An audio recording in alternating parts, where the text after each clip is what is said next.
Shockwaves rippled across the Middle East when Iran's Islamic Revolutionary Guard Corps, or IRGC, released a statement that immediately sent tremors through global military and political circles. The announcement, dramatic and calculated, heralded a new phase in Iran's ongoing military operations, targeting American positions across the Gulf. According to the statement, this latest surge involved a highly coordinated series of missile and drone strikes directed at key U.S. military installations in the United Arab Emirates and Kuwait. The IRGC framed the operation as both precise and strategic, emphasizing that it was not a random act of aggression, but a carefully planned move against facilities that play a central role in American surveillance, reconnaissance, and operational capabilities across the region. The installations mentioned by the IRGC Al Dhafra Air Base in the UAE and Ali Al Salem Air Base in Kuwait are not just run-of-the-mill military outposts. They are among the most strategically important American military facilities in the Middle East. Al Dhafra, for instance, sits near Abu Dhabi and has long served as a hub for U.S. and allied air operations, hosting advanced aircraft, surveillance systems, and drone missions that stretch across the region. Ali Al Salem in northern Kuwait functions as a critical logistical and operational center for American forces supporting troop transport, surveillance, and strategic deployments. These are not isolated bases. They are nerve centers that facilitate American military influence across a vast and complex theater. According to the IRGC, the strikes were conducted with a level of precision intended to maximize disruption. At Al Dhafra, they claimed that key hangars housing MQ-9 Reaper drones aircraft capable of extended surveillance and precision strikes were damaged or destroyed. These drones, widely regarded as the backbone of U.S. reconnaissance and precision strike capability in the region, are designed to remain airborne for long durations, monitoring and gathering intelligence across expansive territories. Disabling the facilities that maintain and launch these drones would, in theory, create a significant gap in the operational reach of the U.S. military. Perhaps the most consequential claim made by the IRGC was the destruction of an advanced early warning radar system at Al Dhafra. These radar systems are the eyes of the airbase, allowing military commanders to detect incoming threats, track aerial movements, and coordinate defensive responses across vast distances. Destroying such a system, according to Iranian officials, would not only undermine immediate defensive capabilities, but could also ripple across broader surveillance networks in the region, potentially affecting the coordination of American operations far beyond the base itself. The statement didn't stop there. It also highlighted attacks against facilities tied to high-altitude reconnaissance aircraft, including installations associated with the legendary U-2 spy planes. The U-2 has been a symbol of intelligence-gathering prowess for decades, capable of capturing detailed imagery and signals intelligence across enormous areas from altitudes beyond the reach of conventional defenses. Iranian claims suggest that damage to these facilities could compromise the intelligence flow essential to U.S. operational planning, reconnaissance missions, and rapid response decision-making. The implications of even partial disruption to these systems are profound, touching everything from battlefield awareness to regional strategic calculation. Turning to Ali Al Salem Air Base, the IRGC claimed that the strikes involved both cruise and ballistic missiles, targeting radar systems, fuel depots, and 2 operational runways. Fuel depots are critical logistical arteries of any airbase. They ensure that aircraft can remain mission-ready, supplying aviation fuel to keep planes in the air. Damage to these facilities, the IRGC asserted, would temporarily cripple flight operations and complicate logistical planning. Runways, of course, are the lifeblood of any air operation. Without them, aircraft cannot take off or land effectively, rendering even the most advanced aerial platforms temporarily useless. These claims, if accurate, suggest an attempt not merely to intimidate, but to demonstrate the tactical reach and effectiveness of Iranian missile forces against high-value strategic targets. What makes these developments especially significant is the timing. The strikes, according to the IRGC, come amid a broader escalation in U.S.-Iran tensions across the Gulf. Over the past several days, the region has witnessed an uptick in missile launches, drone activity, and various military maneuvers that have collectively contributed to an atmosphere of uncertainty and heightened alert. In such an environment, installations like Al Dhafra and Ali Al Salem are not merely military assets. They are symbols of American projection of power in a volatile theater, and any disruption to their operations carries both operational and psychological weight. Iranian officials emphasized that the operations leverage the latest generation of missile and drone technology. Modern missile systems can traverse long distances at high speeds, while drones provide persistent surveillance and precision strike capabilities. By coordinating these assets, military planners can target multiple locations simultaneously, overwhelming defensive systems and increasing the likelihood that critical targets are struck. This represents a fundamental evolution in the way modern conflicts can unfold, highlighting how technology, strategy, and regional dynamics intersect to create new levels of military risk. From a geopolitical perspective, the IRGC's announcement is more than a report of tactical strikes. It is a statement of strategic intent. By publicly claiming responsibility for attacks on key U.S. military installations, Iran is sending a clear message. American assets in the Gulf are within reach. The demonstration is designed to signal not just operational capability, but deterrence, underscoring Iran's willingness to escalate if it perceives its interests threatened. For analysts, policymakers, and military strategists, this is a development that demands careful attention and rapid assessment. Satellite imagery, radar data, and open-source intelligence will all be scrutinized to determine the veracity of these claims and the extent of any damage inflicted. Meanwhile, the global reaction has been swift, if cautious. Military analysts across Europe, the U.S., and the Middle East began evaluating the potential ramifications of what the IRGC described as a highly coordinated and precise operation.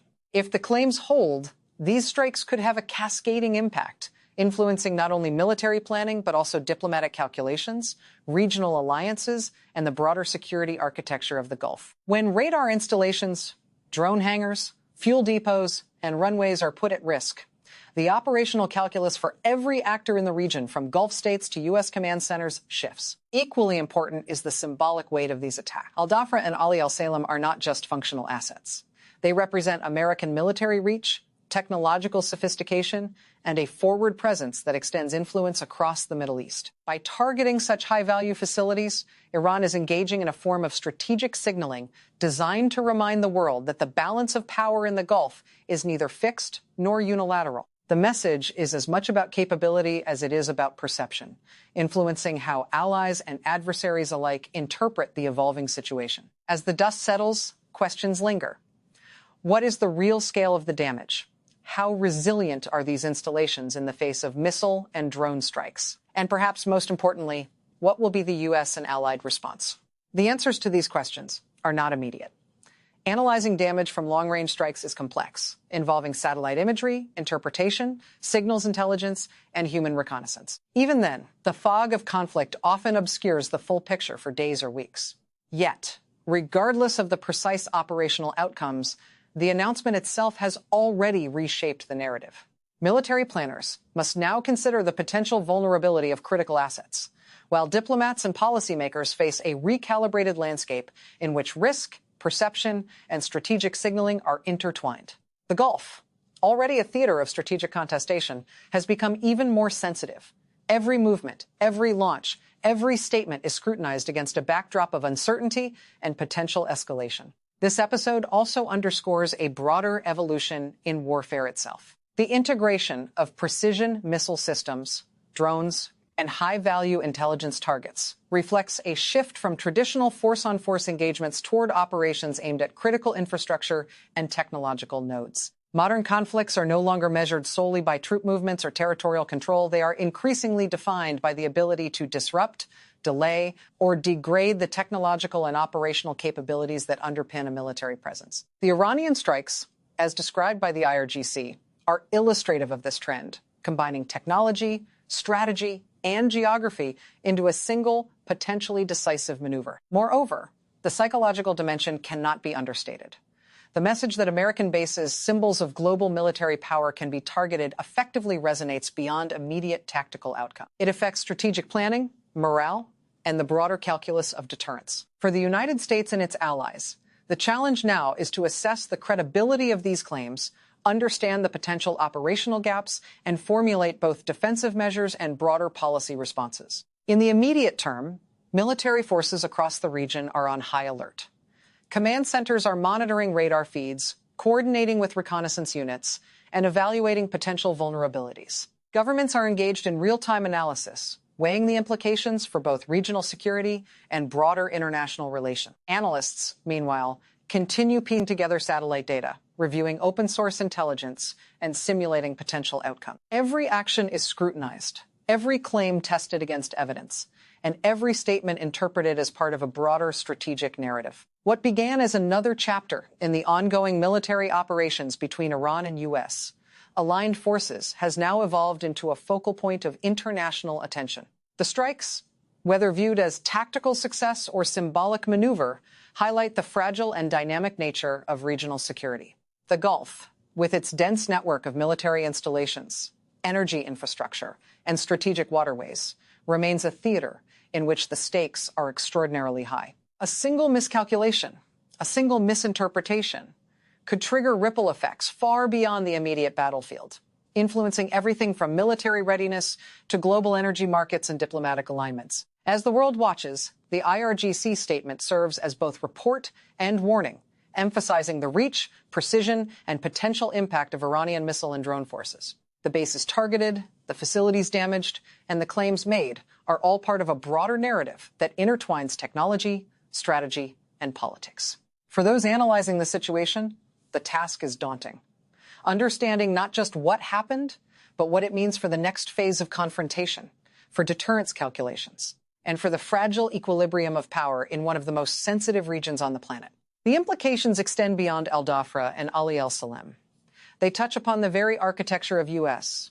military operations in the Middle East, the resilience of strategic infrastructure under threat, and the evolving nature of asymmetric engagements in modern warfare. Every radar system, drone facility, and runway represents a node in a complex network. Striking one node can have consequences across the entire system. In that sense, the IRGC's announcement is more than an operational report. It is a case study in the interplay between technology, geography, and strategic signaling in contemporary conflict. And so, as analysts continue to sift through evidence and assess the real impact, the larger story unfolds. A region under tension, military forces on high alert, and the world watching closely as strategic narratives are written and rewritten in real time. In this environment, understanding the stakes requires attention not only to the immediate tactical outcomes, but to the broader strategic, technological, and psychological dimensions at play. The strikes on Al Dhafra and Ali al Salem, as claimed by the IRGC, are more than incidents. They are a lens through which we can examine the evolving nature of modern conflict, the complexities of deterrence, and the fragile balance of power in the Gulf. As the dust settles over the Gulf, questions loom larger than ever. What exactly has been achieved by these strikes? Were the claims of critical infrastructure destruction radar systems, drone hangars, runways, and fuel depots accurate, or are they part of a carefully constructed narrative aimed at projecting strength? The reality, as always in conflict zones, is a mix of fact, perception, and strategic messaging. For the world watching, the distinction is crucial. If even some of the damage is confirmed, it demonstrates a capacity for precision and coordination that cannot be ignored. If the claims are overstated, the statement itself still reshapes perception, forcing military planners, diplomats, and analysts to adjust their calculations even in the absence of confirmed destruction. The strategic implications are immediate. Bases such as Al Dhafra and Ali al Salem are central to American operations in the Middle East. Their disruption, whether temporary or prolonged, affects the ability to project air power, conduct surveillance, and coordinate regional missions. The ripple effects extend beyond military logistics. They touch on intelligence flow, readiness, and, perhaps most importantly, deterrence. For Iran, demonstrating the capability to strike these high-value targets sends a message not only to the United States, but also to regional actors, signaling that no facility is beyond reach. For the U.S. and its allies, the imperative is clear: assess vulnerabilities, reinforce defenses, and communicate resolve. But there is another layer to consider: the psychological dimension. Modern warfare is as much about perception as it is about tangible damage. The announcement from the IRGC, broadcast through state media, is a signal designed to influence both regional and global audiences. It underscores Iran's ability to operate with precision, leverage technology, and challenge a superpower in its areas of strategic interest. Whether or not every claim is accurate, the narrative itself changes the calculus of risk, affecting decision-making, alliances, and the behavior of regional actors, who must now consider the potential for similar strikes against their own critical infrastructure. The broader geopolitical context cannot be ignored. These strikes come at a time of heightened tension across the Middle East, where a complex web of alliances, rivalries, and military operations has created a precarious balance. Every missile launch, every drone flight, every statement carries weight far beyond the immediate theater. Energy markets, diplomatic negotiations, and the security of neighboring states are all influenced by the perception of military capability and the real or potential disruptions caused by these operations. In this environment, even a single tactical event can reverberate across the entire region, affecting both short-term stability and long-term strategic planning. Analysts and observers are now tasked with piecing together a mosaic of evidence, satellite imagery, radar data, open-source intelligence, and eyewitness accounts to determine the actual impact. Yet even as they do, the IRGC's announcement has already achieved a strategic effect. It has altered the conversation, shifted attention, and introduced a new level of uncertainty into a region where uncertainty carries real-world consequences. Military planners must consider not only what has occurred, but what might follow, assessing both the risks of escalation and the need to deter further strikes. For the United States and its allies, the next steps are fraught with complexity. Responses must balance demonstration of capability and restraint, signaling resolve without triggering uncontrolled escalation. Reinforcing vulnerable infrastructure, reassessing defensive postures, and recalibrating operational plans will all be part of an ongoing process. At the same time, diplomatic channels must remain active, providing avenues to manage tensions and prevent miscalculation. In essence, every action taken in the aftermath of these strikes is both a response to the immediate tactical situation and a message to the wider international community about intent, capability, and resolve. The stakes, in other words, are extraordinarily high. The Gulf region, home to vital energy infrastructure, global shipping lanes, and critical military assets, is a theater where any disruption can have consequences that extend far beyond its borders. Damage to radar systems or drone hangars is not just a tactical inconvenience. It represents a potential vulnerability in the broader architecture of regional security. Similarly, the ability of missiles and drones to reach these targets underscores the evolving nature of modern conflict, where technological sophistication and operational precision redefine the boundaries of risk and deterrence. Looking ahead, one thing is clear. The strikes on Dhafra and Salem are unlikely to be the final chapter. They are part of a larger narrative of confrontation, signaling, and strategic posturing that has been building over months and, in some respects, decades. How this narrative unfolds will depend on a complex mix of military decisions, diplomatic interventions, regional dynamics, and the unpredictable calculus of perception and response. In the short term, heightened alertness and careful monitoring will dominate the operational landscape. In the long term, analysts and policymakers will be tasked with interpreting these events as part of an evolving strategy that has implications far beyond the immediate battlefield. For viewers and observers around the world, the takeaway is both sobering and instructive. Modern conflict is increasingly defined not by territorial conquest alone, but by the ability to disrupt, degrade, and signal. Facilities like Dhafra and Salem are nodes in a highly interconnected network. Their vulnerability illustrates the stakes inherent in contemporary military engagement. The interplay between missile technology, drone capability, and intelligence infrastructure has created a scenario where a single operation can carry both tactical impact and strategic resonance. Understanding this dynamic is key to interpreting not only the current confrontation, but the broader evolution of military strategy in the 21st century. As tensions continue to simmer, the world remains a vigilant observer. Military forces are on alert, intelligence agencies are analyzing developments, and policymakers are weighing the implications of each reported strike. The Gulf has become a focal point of strategic calculation, where every statement, launch, and movement carries weighty consequences. The IRGC's announcement has already demonstrated that in modern conflicts, perception, signaling, and technological capability are intertwined, shaping both immediate outcomes and long-term strategic thinking. In conclusion, whether the reported strikes inflicted the full extent of damage claimed, the statement itself has succeeded in shifting the landscape. It has raised awareness, heightened tension, and demonstrated Iran's willingness to challenge established power structures in the region. The situation remains fluid, and the full ramifications will only become clear over time. What is undeniable, however, is that the strikes on Al-Dhafra and Ali al-Salem have become emblematic of a new era in regional conflict, one defined by precision, technological sophistication, and the inescapable influence of perception. The coming days and weeks will be critical. Analysts will continue examining evidence. Military planners will adjust defenses, and policymakers will navigate a delicate balance between deterrence and escalation. The Gulf, already a theater of high-stakes strategic maneuvering, has entered a phase in which every action and every claim carries amplified consequences. As the world watches, one lesson is increasingly evident. In modern warfare, the power to project force, disrupt infrastructure, and influence perception can be as consequential as traditional battlefield victories. The narrative of these strikes, their implications, and the responses they provoke will continue to unfold, shaping the strategic contours of the Middle East for months and perhaps years to come.